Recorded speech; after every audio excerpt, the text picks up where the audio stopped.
This is Straight Talk. Tonight is May 14th, 2021, and I want to welcome all of you.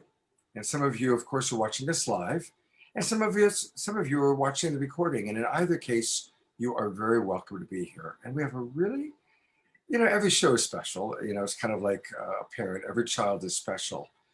But we're actually doing something tonight we've never done before, which is we're really dropping in to what it's like to be highly sensitive, to be highly intuitive, to be highly psychic, and the blessings of being able to interact with other dimensions or angels or spirits, but also the challenges of being that sensitive.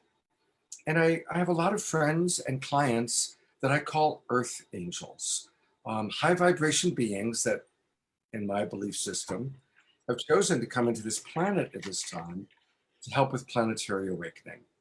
And usually earth angels are all those qualities, highly sensitive, intuitive. And I get to do every week a show with one of my all-time favorite earth angels. And let me bring on board my beloved teaching partner, Trish. Hi, Earth Hey Angel Trish. everyone, happy Friday. Welcome to Straight Talk. This one's going to be really fun and interesting. And so keep your pants on, keep your eyes glued, and hold on tight. Don't spill anything. Don't spill any jars, right? Yo, so behind the scenes, I just spilled a jar of healing salve all over my dress, all over the floor, and all over my knee.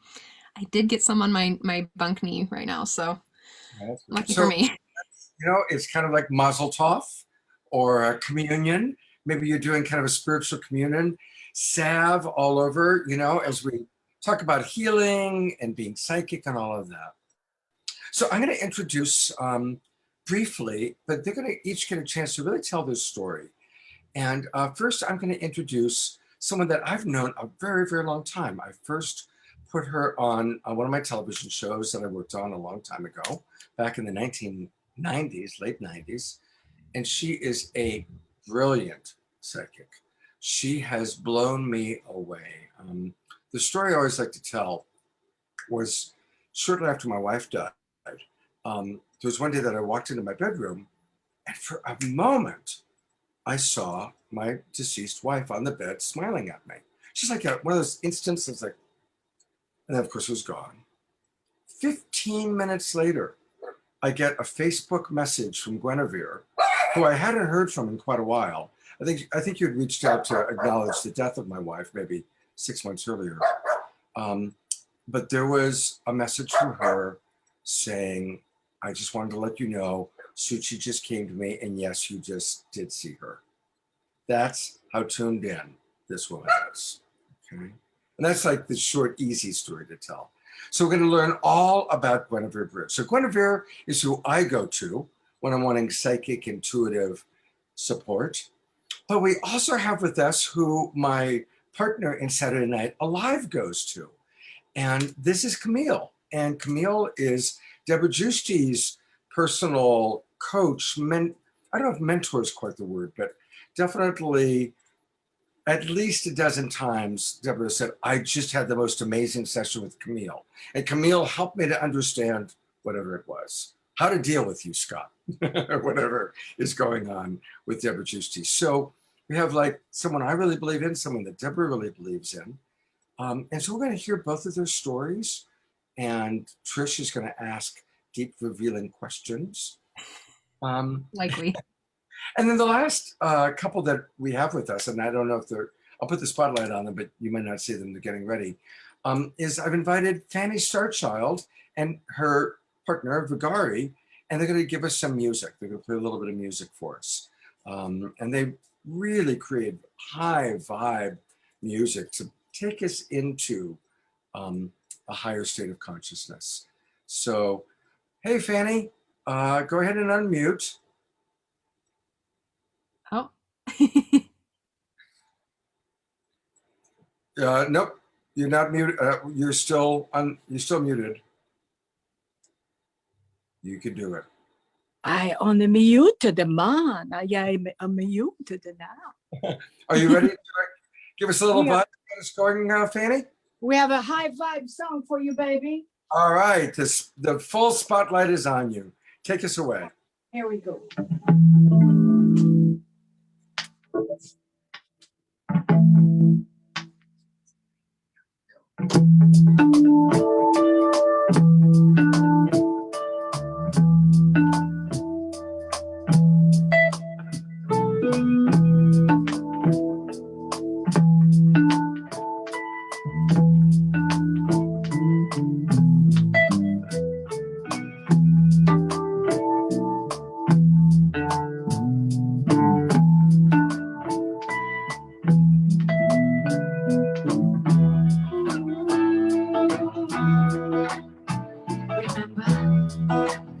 Remember?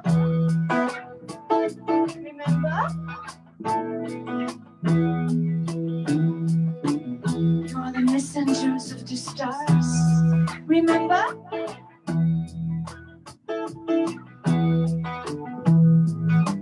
We are the dreamers. We are the dreamers.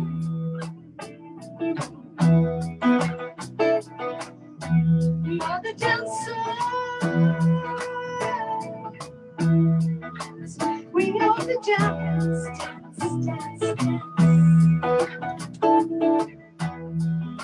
Gold light, stardust, starlight. We are the messengers of the stars.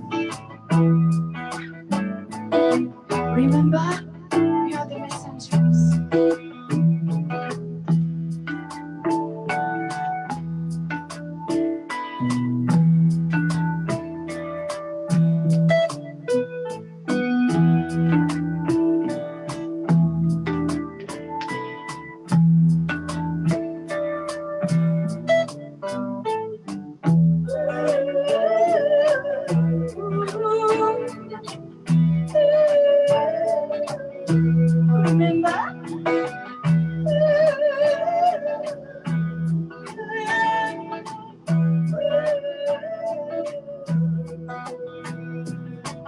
We are reawakening.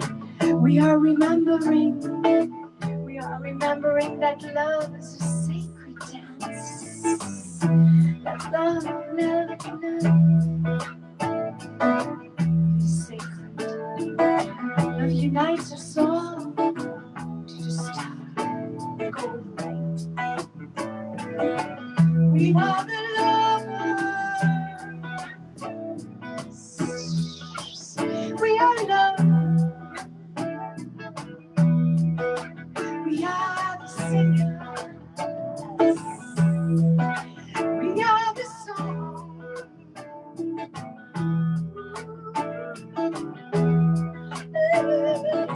Just remember, you are the messengers of the stars.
Just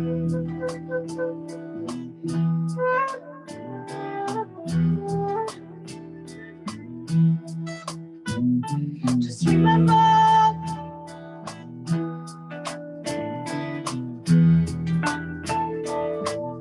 you are messengers of this love. Remember,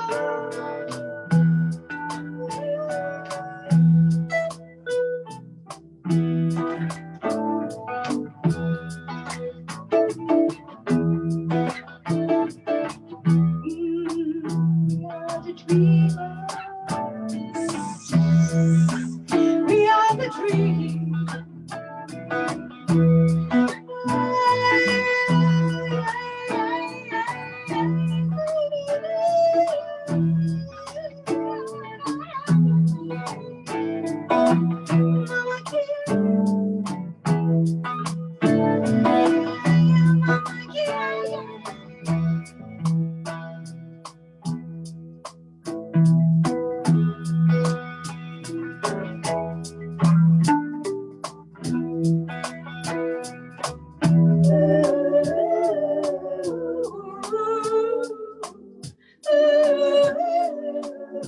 Just remember,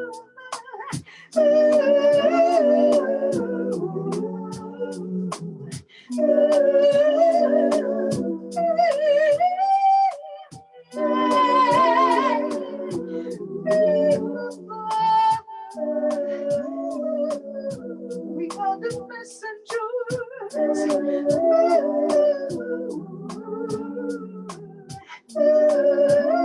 We are the dreamers, the lovers, the dancers, the earth lovers, angels of light. So we are. Just remember.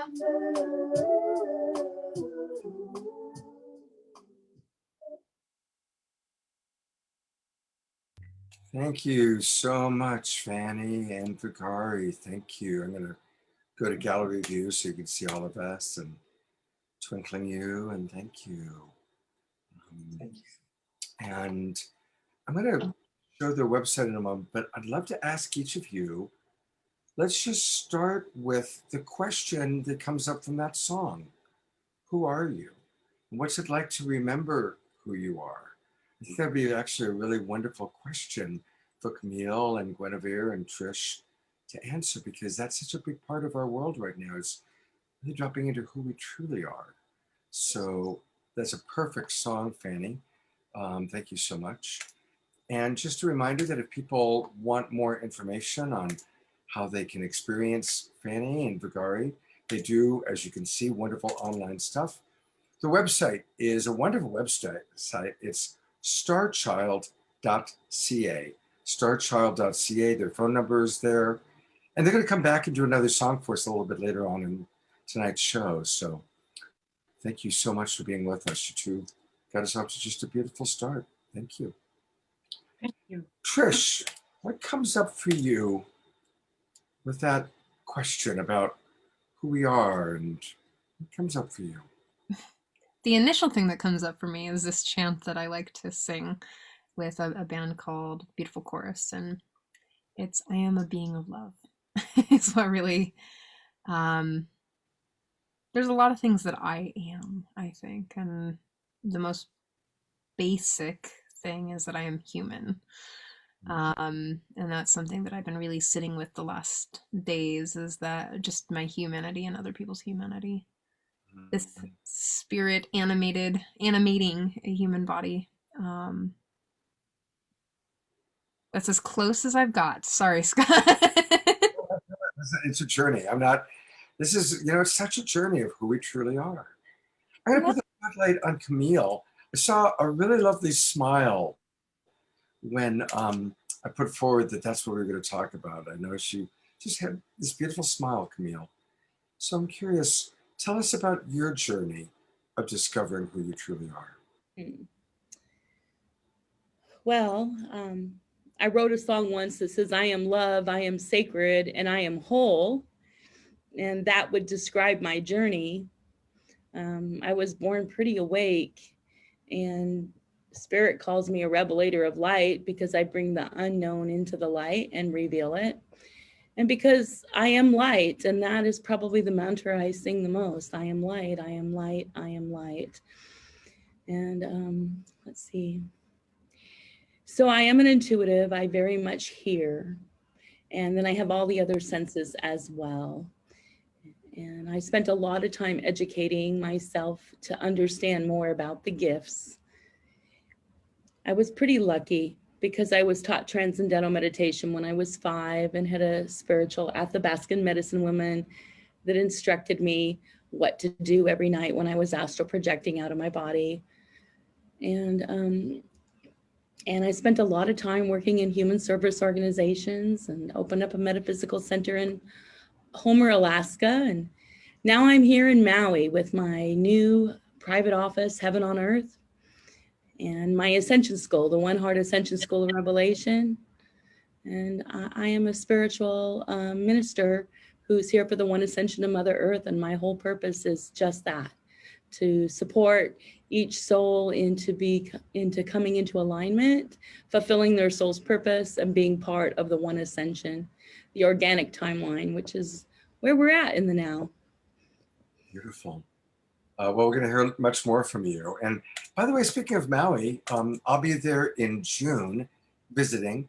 And then Global Peace Tribe is coming to Maui, September 14th to the 21st. We've just booked our retreat. It's going to be in Walo, at a beautiful property that I've been going to for many, many years, for 35 years, actually. So we'll look forward to seeing you in Maui. But you're going to be back on many more times tonight with more questions and thoughts. That sounds I'm going good. to bring on my friend Guinevere. Guinevere, you look beautiful and gorgeous and magnificent. It's funny, when from a distance, it looks like rabbit ears coming out, the way that you've got your light, and the thing is like these two little antennae. So it's really adorable. Guinevere, That's that's really you'll funny. see, when you watch the replay, you'll see it. It's really kind of fun. Tell us about your journey of discovering who you are. Oh, sorry, I had to take a really deep breath. Wow. So I'm just going to start with saying one of the biggest things I've learned since I started this journey is that even the person you see sitting in front of you is just one tiny piece of who I am. So as I'm sitting here and I'm swaying to the beautiful music about remember, one of the biggest lessons I have been hearing repeatedly from my guides in the last year to 3 years has been, don't forget who you are.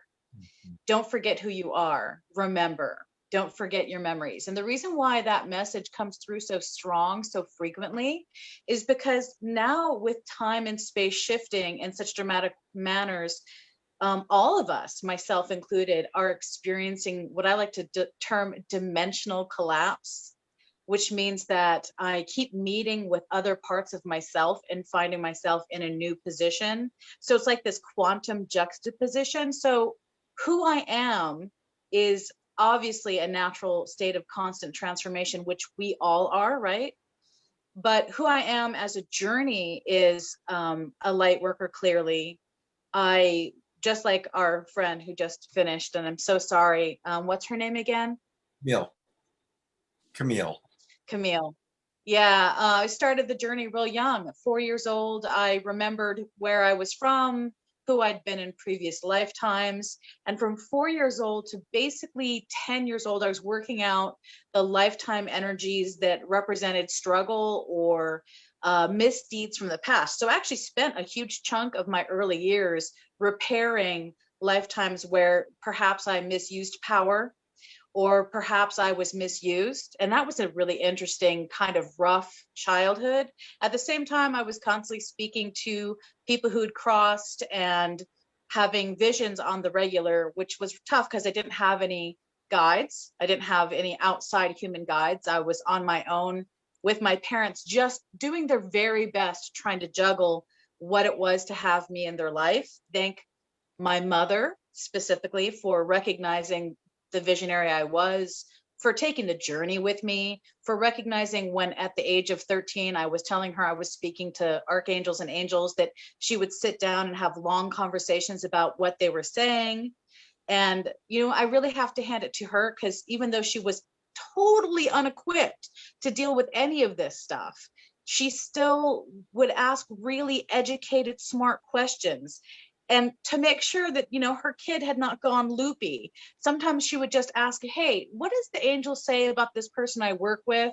And the angel would just, talk to me and hit it right on the nose. And my mother was like, we're not touching this. This is a gift. We're not hurting her. We're letting her develop.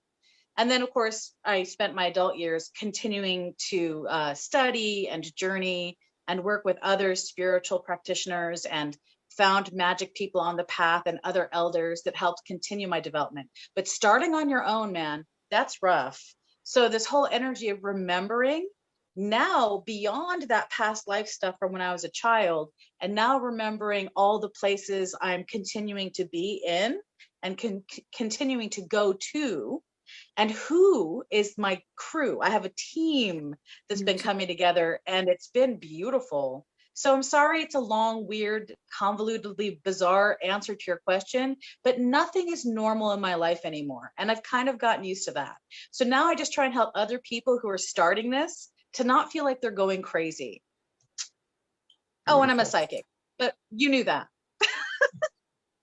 So I'm bringing Camille on. So both of you are here. We got like this incredible double dose of wisdom. And first of all, I want to acknowledge how grateful I am that both of you did have relatively easy childhoods in terms of getting training and, having Jedi masters, if you will, training you. As a coach, of course, most people that come to me are struggling. And I've worked a lot with people that haven't had that. They were raised by muggles. And so for people that are even in their 20s and 30s and, having these gifts, but not sure how to work with it, and the density of the planet is hard, I'd love to hear both of you share in either order. What's your advice? What do you encourage people that are struggling with being as sensitive and psychic as they might be in this world? What's your advice for how to make it through the hard times? Mm-hmm. Well, I'll just start off with sharing a few things. When I was a child, I was taught to imagine color around people. And that is probably the biggest gift that was given to me, in that I could watch the individual's expressions change as I imagined pink light of unconditional love around individuals. And so one of the things that we need to know is that what we imagine and visualize is really real in the psychic world, and thoughts are psychic energy. So for people who are struggling, it's very important for them to become conscious of their negative thoughts and replace them with positive thoughts. The next thing is we really have to practice embodiment and be in the body. Many people are very psychic because they have had trauma, and so they leave their body and they sit a lot in the spirit world. Unfortunately, when they spend a lot of time out of their body, there'll be entities that get into the body. So we really have to practice embodiment and balance our chakras every day, and invite our higher self to reside in our heart and all of our chakras and cells equally. And then really put a nice, strong eggshell around our aura, mirrors facing out, repelling negative energy. Only the good comes in. The next thing that is important to do is to begin to practice some divine detachment, because when we feel responsible for other people, it allows their energy to sit in our body, and then we have their emotions and their thought forms in us. And psychic cords, thoughts are psychic energy and feelings are psychic energy. So when you think about another person, your thought forms go to that person. That's natural and normal. But what's not natural and normal is to have another person's energy attached to you and sit with you for years and years, because then their emotions and thought forms are transferring into your body, and it gets convoluted and entangled. So I teach individuals how to begin to do daily practices of individual sovereignty, where we're creating a life where we love all people and all people love us without psychic attachments, cords, enmeshments. And then the next thing is that our higher self really wants to sit in our heart and guide us all the time. But it is taught in spiritual theosophy that higher self doesn't talk to us until we talk to it. So to begin to have a conversation with our higher self, just putting our hand on our heart, where we're moving into our heart, that onboard guidance center, saying, higher self, I ask you to reside in my heart today and every day. I ask you to answer the questions I have from my heart. I ask you to bring me peace and understanding in a personal way so that I understand it. So these are tools that I teach as the daily plays for enlightening life, which is the idea that self-care mastery requires continuous daily self-care routines where we're becoming responsible for our energy and learning how to be an embodied eternal soul in a temporary human form. And just the next thing is that humans have dominion over the spirit world, not the spirit world controls us. So it is important to know that if an entity or a negative energy is coming to us in the spirit world, it's our birthright to say no to it and ask it to leave. And it's our birthright to ask to go to the higher realms of light and to call on our angels and guides to help us. One of the biggest challenges for people is to stop believing that they're alone and that there's no one else there. Because in reality, every human has 12 legions of angels waiting to help and support you. And all you have to do is ask them, and then they will. So we are the divine directors of the divine plan, and we need to direct our energy and direct our life. And that's just personal mastery and empowerment. That's a very shortened explanation of something that might take a lifetime to learn. Absolutely. I want to acknowledge I'm asking these like really deep questions, tell me about the journey of your life in 2 minutes or less. So, I recognize that, in a moment we'll hear what Guinevere's advice is, but I really want to thank you, Camille. There were some great nuggets there, some really beautiful pieces. And I do want to riff on two things. I've been obviously doing television shows around psychic phenomena for a long time, and did a show where we had a woman named Dr. Margot Chandley, and she'd done her doctoral thesis on the childhood backgrounds of psychics and had interviewed 12 very well-known, most of them had written books and had followings, psychics and channels. 10 of them had been molested as children, 10 of the 12. And of course, what happens is if a child is being abused or molested, they can't fight back. So they blow through the crown chakra and leave their body. That's how they cope with it. Right. And so I really appreciated you talking about what kind of the difference between when someone comes in with the gifts and the support versus when it's trauma induced. Mm-hmm. And just maximum compassion for those when it is trauma induced. Yes. And honestly, I'm lucky that I had the childhood I had, but it wasn't always easy. I had extreme social anxiety. I never felt like I was part of the group. I had dreams every night about a future world of the apocalypse. Now I know that apocalypse is a Greek word that means the unveiling of truth, and that I'm really here for the revealing of truth. And, so I am lucky. And at the same time, being an intuitive and awake, many people shut that down. And so it is a choice to keep open. I work with many parents with psychic children to help them with their children. And I teach parents, please teach your children to send everyone's energy home every day and to bring my own energy back to me every day when we go to school, so we're not having other people's energies in our body, and to ask our angels and higher self to protect us and to guide us. It's easy to teach a child how to balance their chakras and put their aura around their body And children are so full of knowing that they'll tell you. My daughter said to me, "That's not the way we did it when I was your mom." Oh, wow. They remember when they're young. Well, thank you so much. We'll hear more from Camille. Guinevere, I'm putting a spotlight on you with your psychic rabbit ears up there. Some of the people in our chat box said, yeah, I saw that too.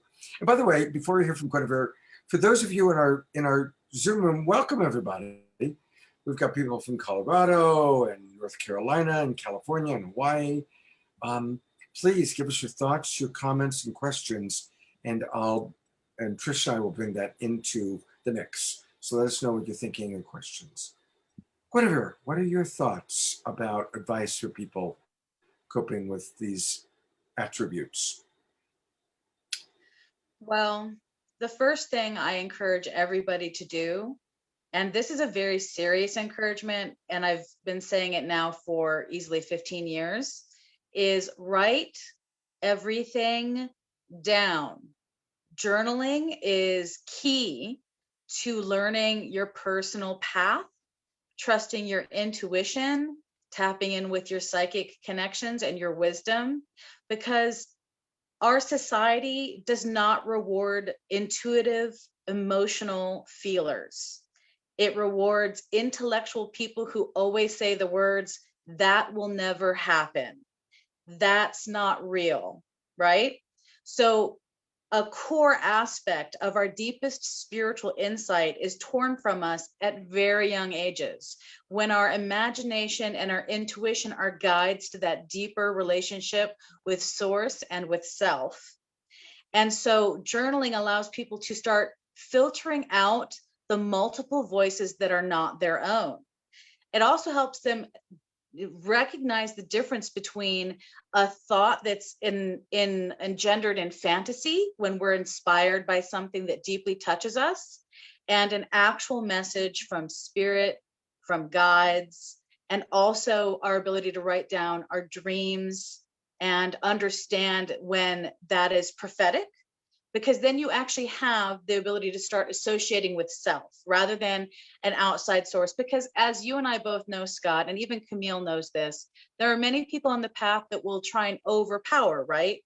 There are people in this field that can be narcissistic controllers, where they use their aura and their wisdom to overpower the thoughts and feelings of the same person who's just trying to open up and explore their truth.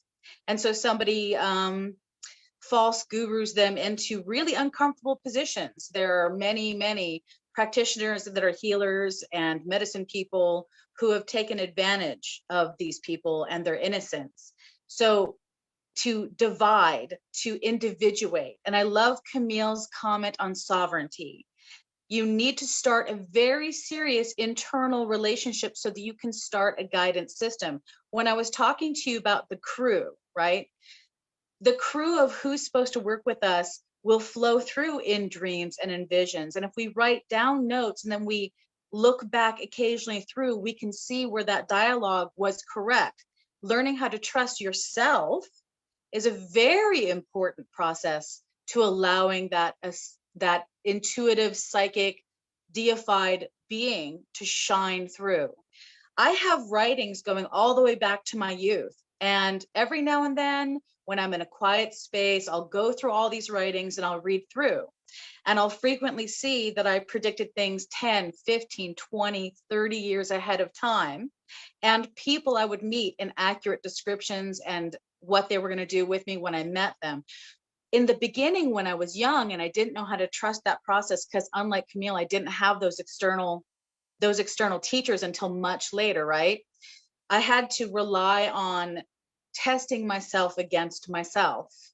And so it ended up freeing me so that I could see the consistency. I could start dividing out, first off, the mental load of other people's thoughts and feelings put upon me as an identity. So that got unloaded. And then I was able to see the consistency of what kind of dream was a prophetic one and what kind of dream was more like fantasy, because they'll have textures and feelings, and everybody has their own code. Everybody has their own system that makes sense to them. For instance, when Camille was saying about the instruction of the colors in the aura. I had no teacher to teach me about colors and aura, and yet that was my code early. I could see the aura around people and recognized I could soothe their aura by changing my aura's color, and then we would shift into deeper conversation that was more meaningful for both of us. It's complex, but journaling is literally everything. It allows us to truly find our voice and foster it. And then, of course, that separation from fantasy and reality, which is a wonderful thing because everybody is psychic. I've been telling people this my whole life, Scott. Everybody is psychic. Everybody was born psychic. It's our birthright to be psychic. It's our birthright to be connected to spirit guides and guardians.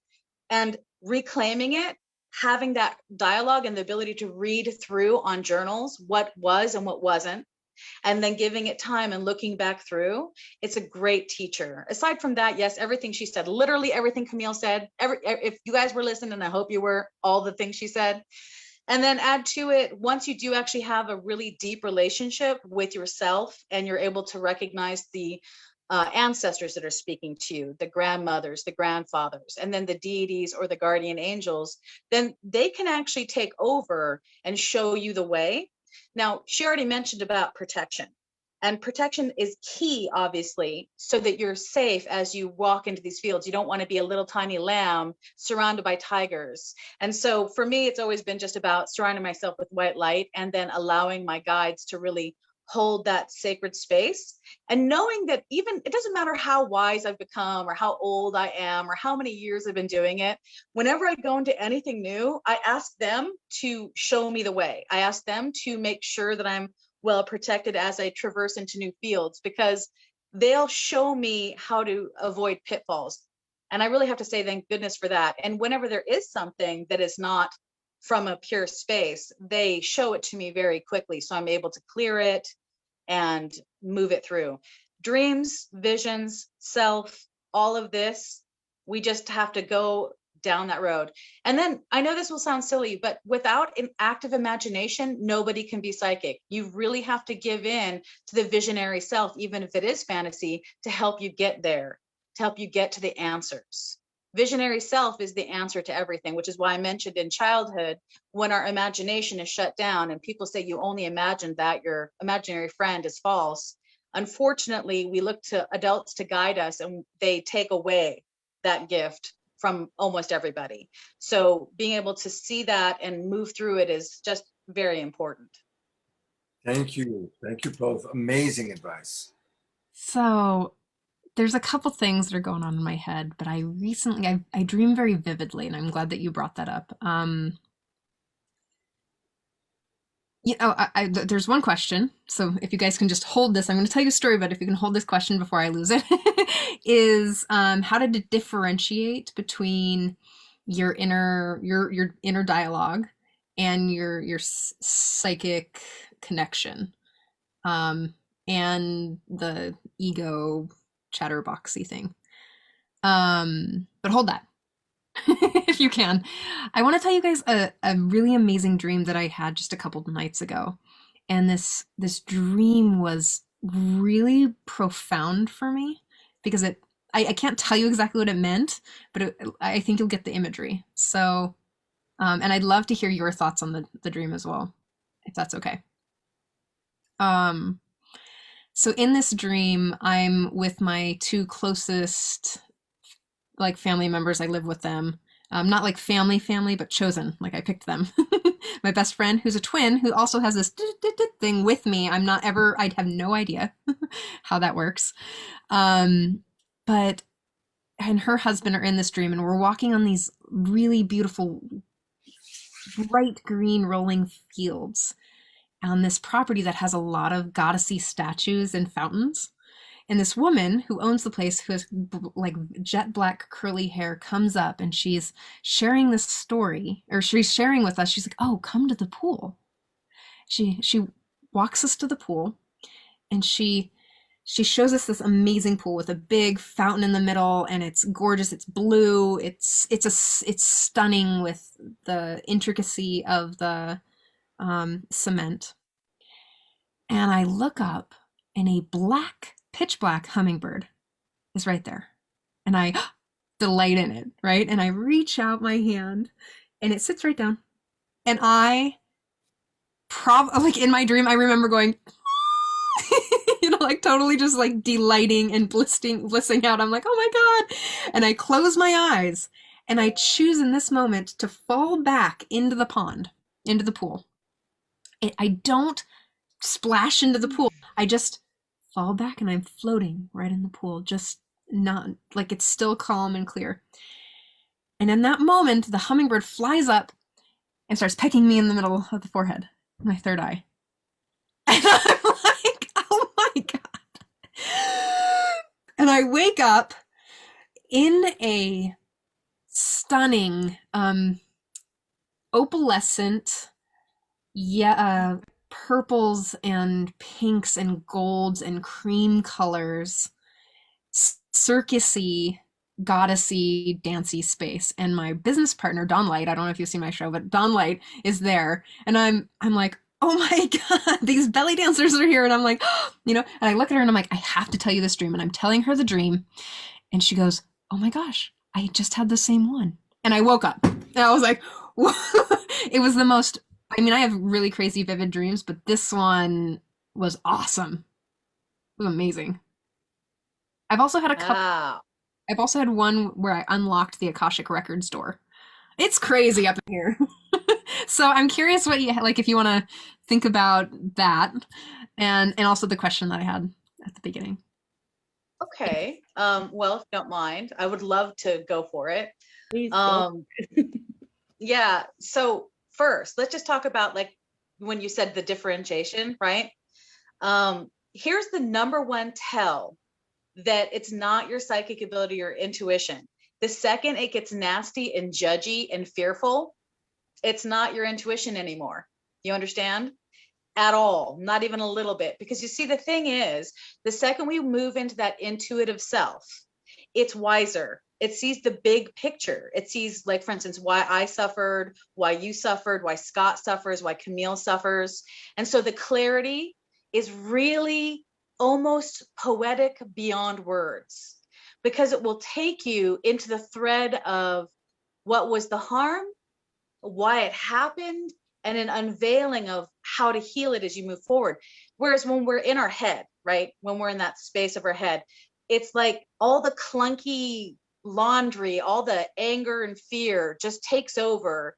And it's really anything super judgy, even thinking that somebody else is evil. Yeah, people are misguided, right?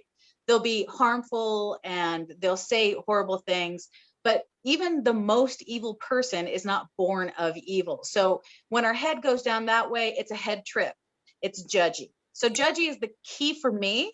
And then let's real quick talk about that. Let's just unpack it a little, okay?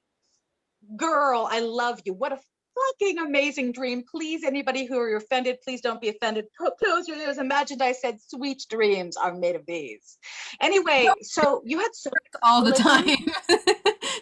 I know, Scott. I know. Pick and choose my curses wisely. I heard your wisdom. You had so many layers of divine feminine throughout that dream. It was such a goddess calling dream. Layers. I mean, a hummingbird is the dance of light and color and feminine and beauty and harmony and nectar sipping, right? Black is the void, the womb time. Water is the feminine, and waters of the womb are the feminine. And then falling back into the void, which is surrounded by colors like the hummingbird. Girl, you were goddessing out, big time goddessing out. So it's clear that you're quite literally allowing the inheritance of your own divine feminine self. You're sitting in the seat of goddess and you're accepting the dark and the light as equal, which they are, because we need both. Literally. I love you. I loved it. Every word coming out of your mouth about the dream. And I'm like, oh my God.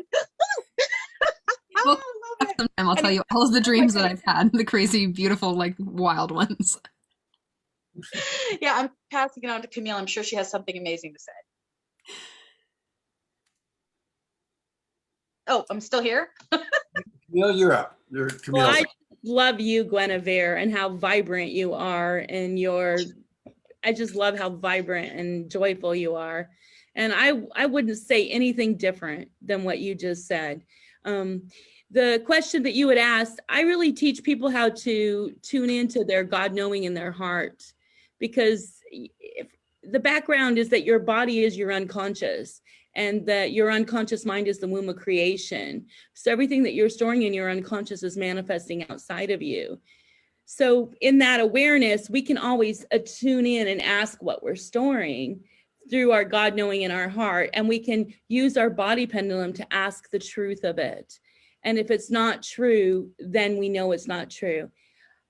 Also, asking your higher self is really helpful for people who don't have a lot of discernment yet, so that they are speaking to their own guides through their higher self, because there are imposter guides that show up to people and try to trick you into thinking that they're a guide when really they're an imposter spirit. So whenever we ask our higher self to be the discerner, it will make sure that, and we ask only the guides of light to come through. Okay.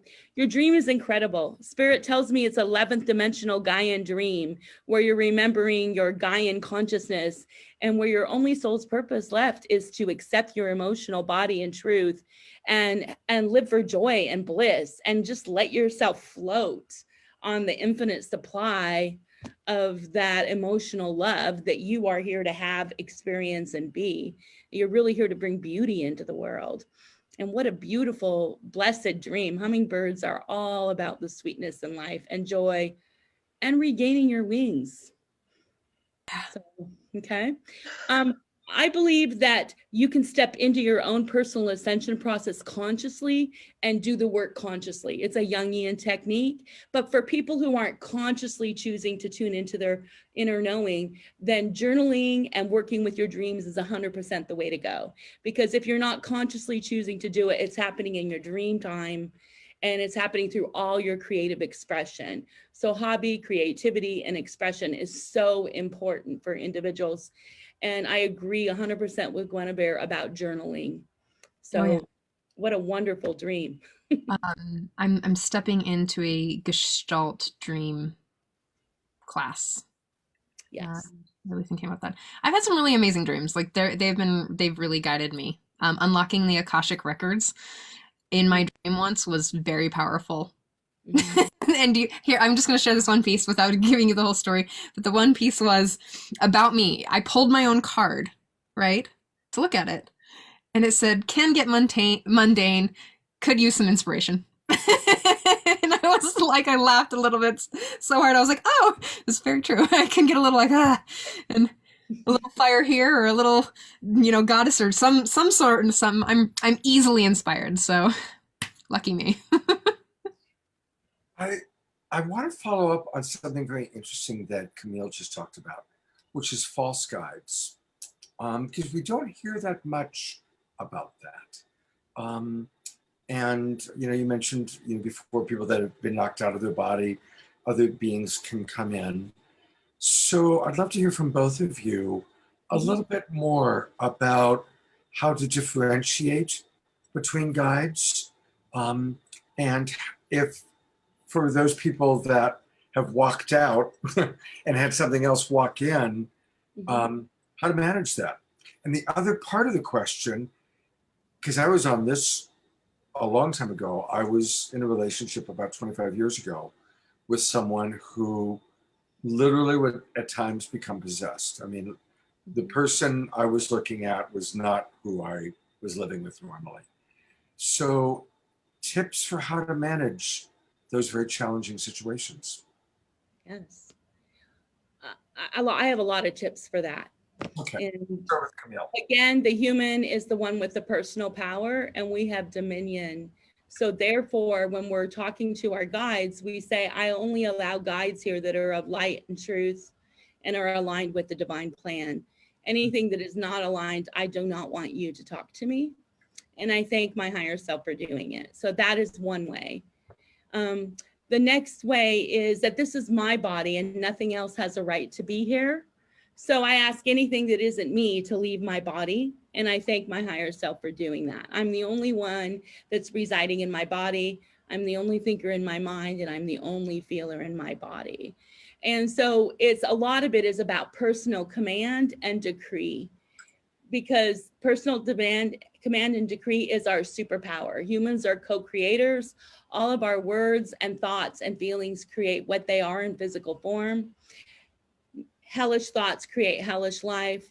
Heavenly thoughts create heavenly life. All right. That's why when Guinevere was talking about seeing something as evil, if your soul experiences another person as evil, that means that you have a karmic tie to a previous place where you judge something as evil. So when we release that judgment and bring the forgiveness in, then we will no longer manifest evil experiences in our life.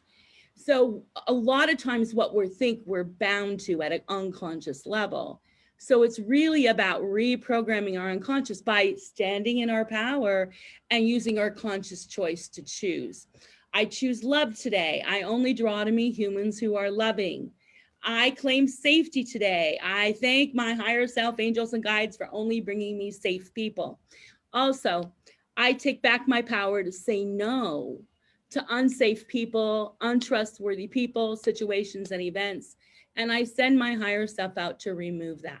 So that's always okay, because you can ask your higher self, which is the part of you that is the part of source energy, to do the work for you. And that's really the way it's supposed to be. Now, the second thing that I want to say is that sometimes you might meet a person who has imposter guides or is a fake, but that doesn't mean they're a bad person, because they have multiple levels and they're still developing and growing and becoming whole. So we shouldn't just throw somebody away, but rather practice holding the thought forms of purity for and on behalf of others. And then the third thing I want to say is bless everything that you put in your body, everything that you put in your body. If you're a person who imbues alcohol, bless it with the healing love of source. So that way the negative spirits don't come in the substance in your body. If you're a person who smokes tobacco or another form of smoke, or you eat food, you should always bless everything that you put in your body. I am so sensitive that if I go to a restaurant and the person who cooks my food is mad and angry, I will get sick and I can't put that food in my body. But if you bless the food, you'll bring the frequency up and then you'll be able to digest it. So it's so important to have daily conversations with your own being and your higher self and your guides, and give them the directions of what you need. Higher self, I need help today. Higher self, show me the love today. Higher self, remove anything that is not aligned with my highest good today. All right. So somebody posted about evil. I really believe that there really isn't evil, but there are people who choose to behave in evil ways, and that we're often charged with it and bound to it. But in reality, we have to forgive everything, because all of Team Dark and all of Team Light are unifying through the one heart for the one ascension in the now.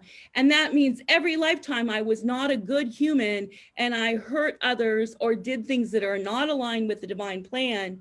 And every lifetime I was a good human and I helped everyone, including all the other lifetimes I may have had as an animal, a plant, an angel. They're all being unified right now through the human heart, because the human is the superpower being that unifies all the wounds of galactic history, past, present, and future. And every human has access to their Akashic records in their heart. I see the Akashic records all the time. The minute I write a person's name and birthday down, I see and know what is in their Akashic records.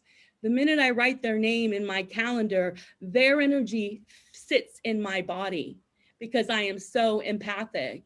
So the real reason I am so psychic and do this work is so that my body is healthy, because otherwise I would have been crippled if I wouldn't have stepped up to do the work.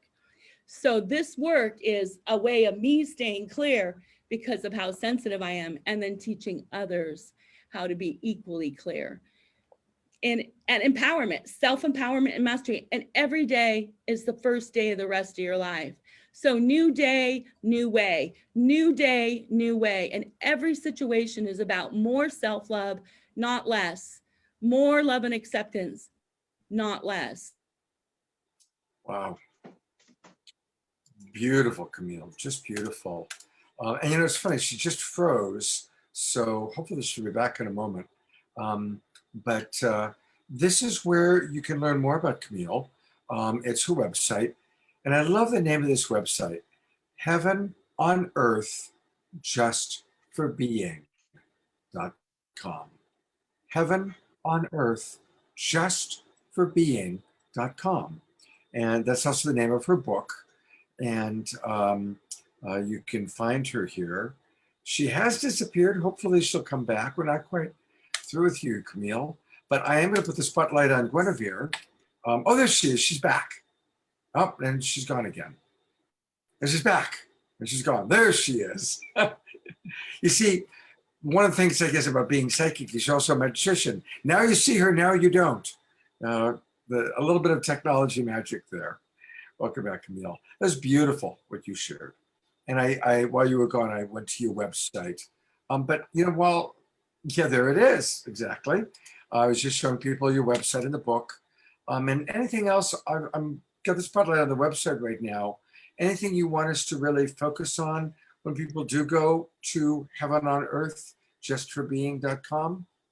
On this website, there are some free downloads, which are documents that are light activation play sheets that give the instructions through affirmative action. So for instance, divine justice, lifting the veils of illusion. If you were to click on that one, this is from the Ascended Masters, Saint Germain and Lady Portia. Saint Germain has been with me my entire life.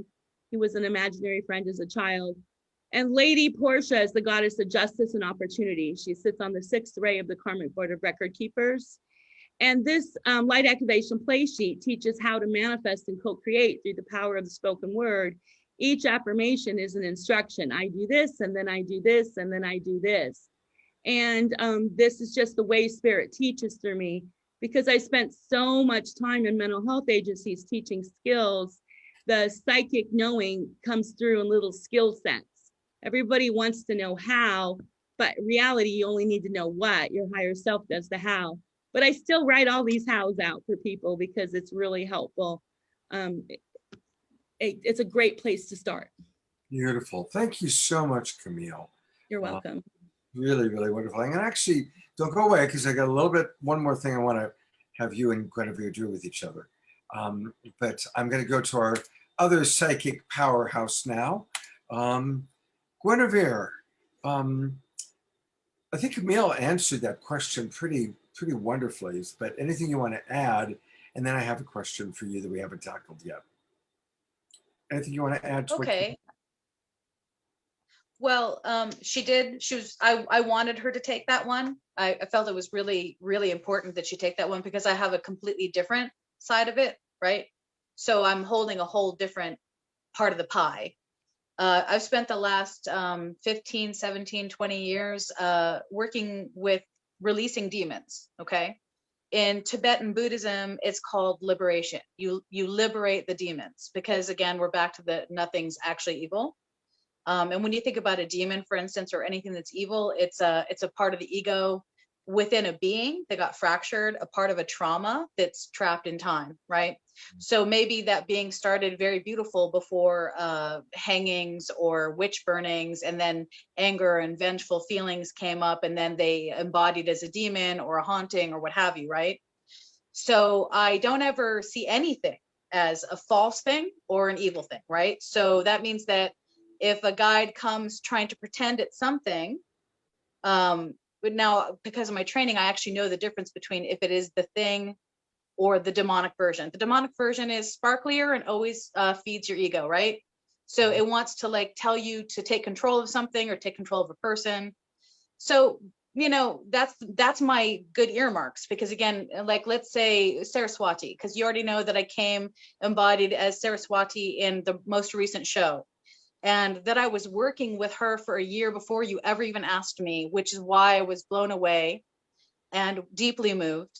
But Saraswati clearly came to me, and, you know, she didn't come to me to say, Guinevere, I'm going to make you do makeup for a year so that you can glamour and entrance people over to your side. She wanted me to do it as a dedication to every single ceremony I was doing to help bless the world with beauty. So it was selfless, right? It wasn't about me trying to show off in that egoic state. So the division between, I'm going to use the term false, but I don't really believe in false. So let's be clear, I don't believe in that at all. If it's false or it's real, right? It's just, is it obstructed and needs to be healed and liberated and released? Or is it fully a deity embodied that's working with you, right? Either way, to me, in my path, both sides are divine. Because if I'm given the opportunity to give a great and deep healing to a being that all others have considered too fearful, too terrifying, and I can alleviate suffering, which is the Tibetan way, is to alleviate suffering for the whole world. Loka samasta sukhino bhavantu, right? To alleviate suffering is my whole focus. And even a couple years back, I was visited by 13 or 14 angels. And it was interesting because it was a very intense experience, because they were sitting with me, each individually having a conversation, thanking me for the work I'd just done. I'd literally just come off the road from doing earth and land blessings and returning sacred objects to the land that belonged to First Nations people that had been obviously cloistered and hoarded by people who wanted that. You know, I want that. And so I'd acquired these pieces and returned them to their homelands with prayers and thanks. Well, when I came back, these beings all spoke to me, and way in the back, and I'm just going to use the term Satan or Lucifer, way in the back was Satan, just hanging out. And the thing was so funny is he was wearing a golf outfit. He was fat as you can possibly imagine. He was sitting in a lounge chair. And when I got to him, he's like, I don't even have to try anymore. I don't even have to try. And it was the wildest thing, where all these beautiful beings were greeting me and having wonderful conversation. And I get to the proposed evil one, and the evil one's like, people have so taken over my job, I don't even have to do my job. I'm just going to sit here and watch the show with popcorn. And we all know that a lot of people who love to watch drama use the term, I'm going to sit back and grab my popcorn, rather than jump in and like trying to alleviate suffering. So that's kind of why I'm like, that was Camille's one, right? That was that was Camille's to answer, because for me, I'm like, oh, you're working with a false deity or entity. Let's keep working with that, right? I'm not going to run from it. I'm going to run to it. And I do a lot of shadow work and a lot of exorcisms, and with a lot of love and no fear. Fear only feeds more attack. Love always alleviates the problem, which is kind of a no-brainer. Everybody in the field knows that. Everybody knows that if you add love to anything, you can actually take it out of the shadow back into the light where it belongs and create something truly amazing. As far as when I see somebody talking about like, I'm gonna use the term fantasy, right? I'm talking to Morgana Le Fay, or I'm talking to King Arthur, or whatever they want to say they're talking to.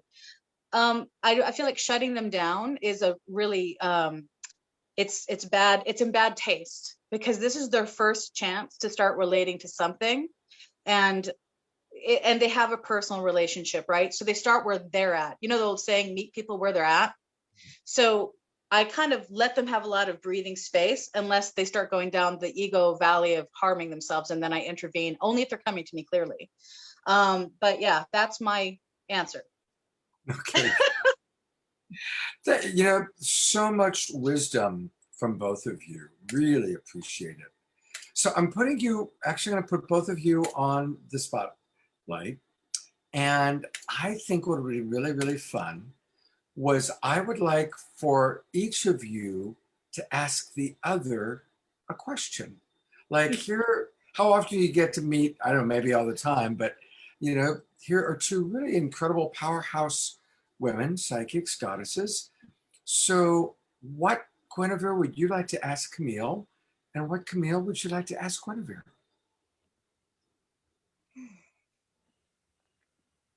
Can I go first? Sure. Okay. What I would love to ask you, Camille, is, you already know that things are going faster and more intense. You spoke on purifying food and water. I've been doing that for ages, but I can never fully get out of exhaustion anymore. I'm under constant work, whether in the physical, spiritual, material, like it's always happening. And even when I'm dreaming, I'm not even dreaming anymore. I'm interdimensional traveling. So how do you handle exhaustion? I activate the divine life force at the center of my bones every day, and I practice daily self-care routines. So light, light, light, I am light. Light is produced at the center of my bones. I radiate light, I emanate light, I magnify light, I shine forth my light. I call into the light all that needs to be revealed. All is healed in light, all is liberated in light, all is revealed in light. And I let God do the work. I let source do the work, not me. I'm not doing the work, I'm instructing the work. I also clear lots of negative energies. I'm always working with the negative alien agenda. People come to me full of implants, full of all different types of energies. And when source does the work for me, then I'm not as tired unless I'm doing it. I say this is source work. These are source people. I do source's work with source's people, and I'm funded by source. Therefore, I work as a spiritual minister on a sliding fee scale as needed. And I'm 100% for the organic timeline. I agree there are no fakes. However, there are imposters. And a lot of times those are beings in other dimensions.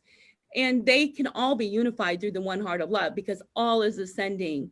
So for me, I take vitamins and supplements when I'm guided to. And I just wake up and do my work. I'm kind of like a nonstop machine, and I have been for years. I don't know how I do it, but it's just source working through me. It's not me. The ectoplasm transmutes the energy and source takes care of it. So that's mostly how I keep my energy up. Beautiful response. How's that land for you, Guinevere? Well, I mean, I do everything she does. I'm just tired. Yeah, I'm tired too these days. And honestly, that's the thing is I can see what would make you tired, but I don't know that that would be appropriate to say here on this show, because as an intuitive, I see right into the record. So I see 3 different energies, but they're not really in the right place at the right time to talk about. So it's, how many thought forms? There are 3, would you like me to say? That's up to you, Guinevere. If you want me to, I will. If not, I won't. I would prefer for you not to, because if it's work I'm specifically doing that's important to me, I would rather not have a whole bunch of people know, because I do a lot of intense work that shouldn't be spoken.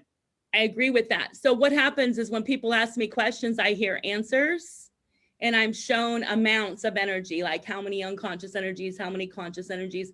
When the human body dies, the soul takes the records with it, and the records of the soul are stored in 3 locations. The mental seed atom stores the mental agreements. The emotional seed atom stores the unconscious emotions. There can be others in you. And the physical seed atom stores the physical traumas. So I immediately am shown how many of each are causing an outer activity or a charged energy. And when I see those energies, I can reveal them, and then they can be transmuted and shifted. And that's one of the ways that spirit works through me, because they appointed me a representative of the Karmic Board of Record Keepers, which I don't really like to talk about that much because it sounds like you're in your ego when you're talking about it. But they all sit with me, all the goddesses, and they each have messages for people. And that would be the rest of the way I would answer it for you. I will. Beautiful, thank you. Each of you with contact information. You can connect with each other off the show if you'd like. Beautiful. Thank you both. Camille, what's your question for Guinevere? Well, before I ask, I just want to say that you are a chariot of fire. You are so amazingly beautiful and powerful in the spirit world. You're really beautiful. So thank you. Just thank you. Thank you. On behalf Thank of you. It's very sweet. Thank you very much. The earth is so welcome. So thankful for all the clearing that you've done. I can just feel the grid lines being so excited. What's my question? Thank you. My question would be, what is it that, see, I barely ask, so I really don't even know what to ask, because I just skip over my personal knowing right into what source wants me to say, hear, or do. I don't even think for myself personally. If I'm supposed to get something new, the one that's right, I take. So what would I ask? I guess so my ancestors are saying to ask you if there is an ancestor that has a message for me that I may not get through my own knowing because of my biases. Or if there's just a name of a messenger that maybe I have not opened myself up to know or experience. Because, you know, as an intuitive, we have our own veils. So it's really helpful for me when another person has can see past my own veils and support me in that way. Okay, so the question is, are you bypassing an ancestor? Is that what I heard? My guides say yes. That's not the way I would have asked it. Yes. Well, right, but I'm just making sure I absorb the full question, you know? Am I bypassing the ancestor? Okay. Yeah. Will you say that again, honey? I didn't hear you. So is there a guide that has a message for me that would be an ancestor that I have not acknowledged or maybe have bypassed?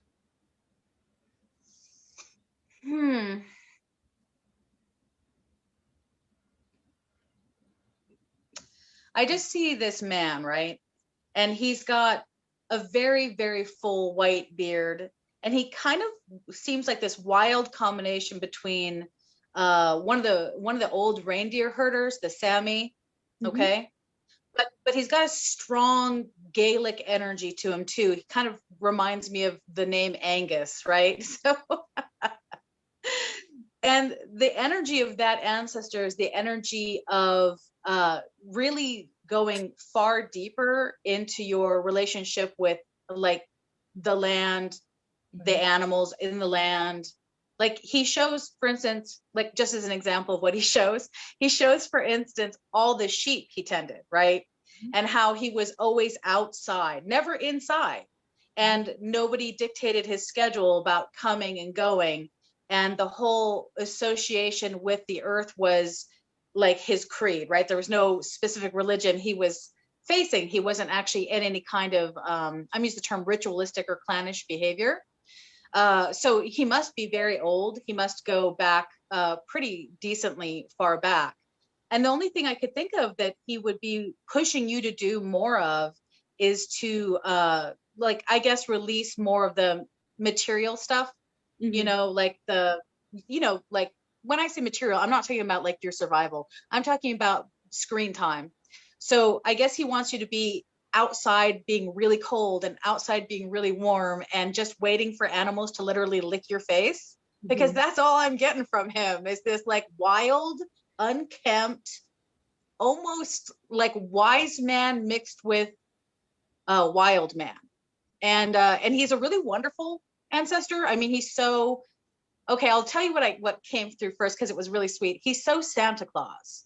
Everything he ever gained, he always gave to everybody else. You know, we all know about trade systems, right? But he wasn't even interested in that. Like he was keeping all these sheep as part of the area where this land was just naturally there. And if people needed the wool, they got the wool. If they needed goat cheese, they got the goat cheese. He didn't even ask for anything, and yet he was always getting things. People would stop by his little lodge and drop off their most recent, you know, embroidery, or drop off a great tale or a song and make him laugh till he was crazy. And then he would tell them the stories of the animals. He was like a male Snow White. But that's what came through. That's beautiful. That's beautiful. I'm just gonna call him Angus. I think I would call that one Odin or Sanat Kumara. The male. Yeah, it felt like Odin and Santa Claus combined. Yeah, when I was a child, I lived in the woods and the animals talked to me every day, and I didn't understand that other humans didn't talk to them. I mean, I literally had to walk them to the bus stop, but the bears were with me. So I think he wants more of that again. Me too. Yeah. Less sessions on Zoom and more outdoor time. And more animals licking your face. I totally saw that. Thank you. That was really wonderful to watch both of you interact. We're going to have Fanny close with a song in a moment, but I just want to remind everybody how you can get more Guinevere Bridge by going to Linktree. And remember, Linktree is linktr.ee/Guinevere's Enchantments. Linktree/Guinevere's Enchantments. She's a priestess, a ceremonialist, a clairvoyant. She's who I go to when I'm wanting to get support in that particular way. And again, a reminder that for Camille, you can go to her website, which is also the name of her book, and it's Heaven on Earth Just for Being.com. And boy, I did not know about all those downloads that she provides. Amazing. There's really beautiful, so many gifts that she's giving away. How the Golden Age plays to enlightenment, shifting the 8 to the infinite, building the Rainbow Bridge, just so many things. I proclaim heaven on earth now. So thank you for all those beautiful, beautiful gifts, Camille. And thank you, Guinevere. Thank you, Trish. Boy, this show went by fast. And for anybody coming in late or watching the replay, there's so much wisdom, a lot of wisdom these two women have gifted us with tonight. So thank you so, so much. And, both of you are in many ways kind of the embodiment for me of divine feminine, because to me, the divine feminine is, connected to spirit, brings through, spirit, which you both do so beautifully. And it's Mother's Day weekend. So to celebrate both of you, the divine feminine, and tomorrow's show, by the way, on Saturday Night Live is all about the divine feminine and the divine masculine. I'm going to put the spotlight on Fanny and Zagari, who are going to play an original song dedicated on Mother's Day. Tell us a little bit about what you've got in mind for us, Fanny. First, I just want to say thank you so very much for the inspiration, the truth, the light. And I feel I've been on this path all of my life. And following the joy for me got me to where I am. I am a very psychic, beautiful child of the world that basically when I follow joy, it gets me to where the happiness is, to where the most wonderful life is. So I say, follow your heart and follow your joy. And that's where the hummingbirds come into life. And I get answers to my questions when I am in nature. Nature is the messenger for me of all my questions, of my asking, my deep soul questions come when I am outside with the stars or in the water, or that is where I really follow my heart. Is in nature talks to me, and the animal wisdom and the love. And this is Vigari and I here, the beautiful us together. And the song we're just about to sing is called Mama Gaia. That was written actually at the Ahimsa temple in Hawaii, where Blue and Miraya lives. And Miraya, I spent a month with her, and she gave me the keys of the temple, and I could sing my song under the crystal. It was so extraordinary to be able, and this song came out of this experience there on Maui, and I hope to join you on your journey when you're there together. That would be fun. So this song is for you, called Mama Gaia. I give thanks for Mother Earth, for the life force, for the joy, keeping our joy and more joy. And here we go.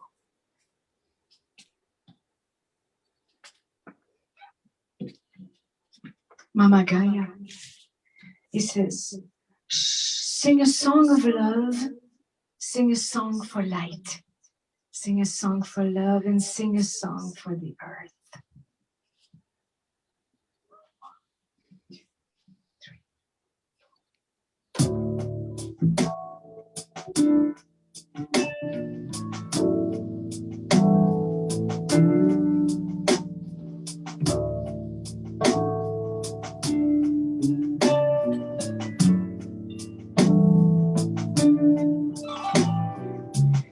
Om Shanti, Om Shanti, Om Shanti, Om Shanti, Om Shanti.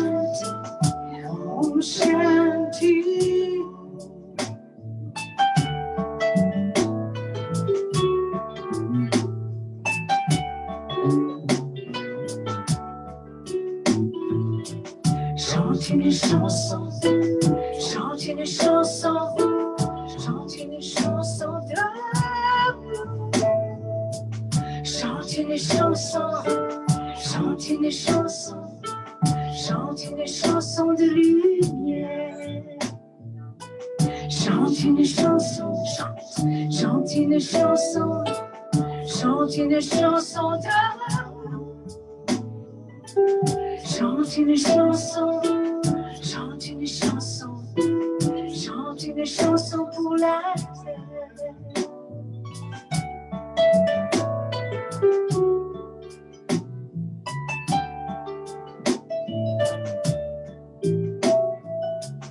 For the mountains and the rivers, for the gardens of flowers, for the feelings of wonders that nature gives in whispers. We're all a part of you, Mama Gaia. We're all a part of you. La, la, la, la, la. La, la, la,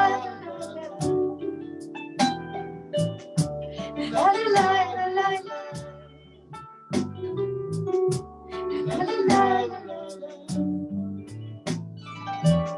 For the sweet sounds of the earth and the secret she has to share as we walk gently together in our dreams and hopes we treasure. We're all a part of you, Mama Gaia. We're all a part of you. La la la la la. Mama Gaia, thank you. La la la la la. La la la la la la. Mama Gaia, we love you. La la la la la la.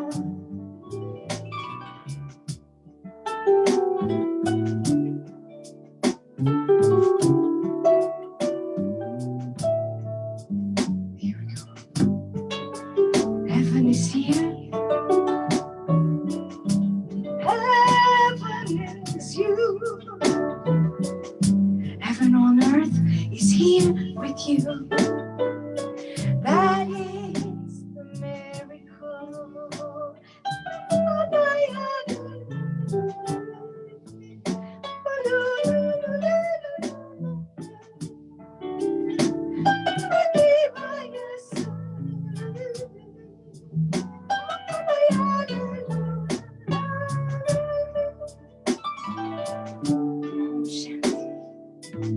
Om Shanti, Om Shanti, Om Shanti, Om Shanti, Om Shanti.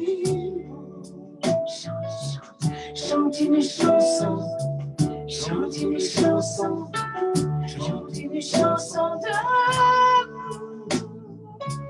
Chante une chanson, chante une chanson, chante une chanson de lumière. Chante une chanson, chante une chanson, chante une chanson d'amour. Chante une chanson, chante une chanson, chante une chanson pour la terre.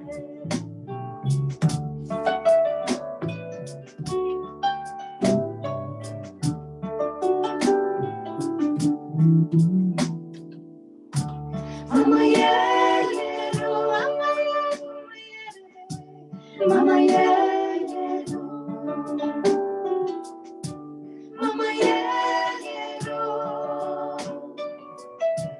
mama yeah, yeah, oh, mama yeah, carece, mama yeah, yeah, oh, mama yeah, yeah, oh, mama yeah, mama yeah, yeah, oh, mama yeah, yeah, mama yeah, mama kia lele bajare, mama yeah, mama kia la ya la, mama yeah, Mama Kiola, Mama yeah. Mama yeah. Mama yo Kiola, Mama yeah. Mama yeah. Mama yeah. Mama yeah, yeah. Mama yeah. Mama Kiola. Mama yeah. Mama yeah. Mama yeah. Mama yeah. Mama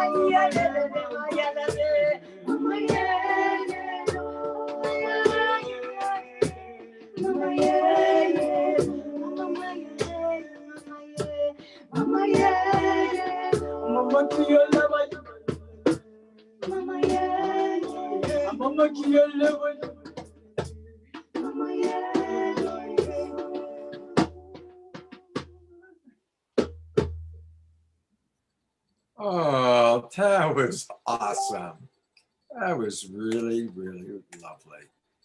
Thank you all so much. So thank you, Fanny and Vigari. Thank you, Guinevere and Camille. Thank you, my dear teaching partner and friend, Trish. And thank you, everybody, for watching. Thank you, all of you in the chat box, Nancy and Jay and all of you.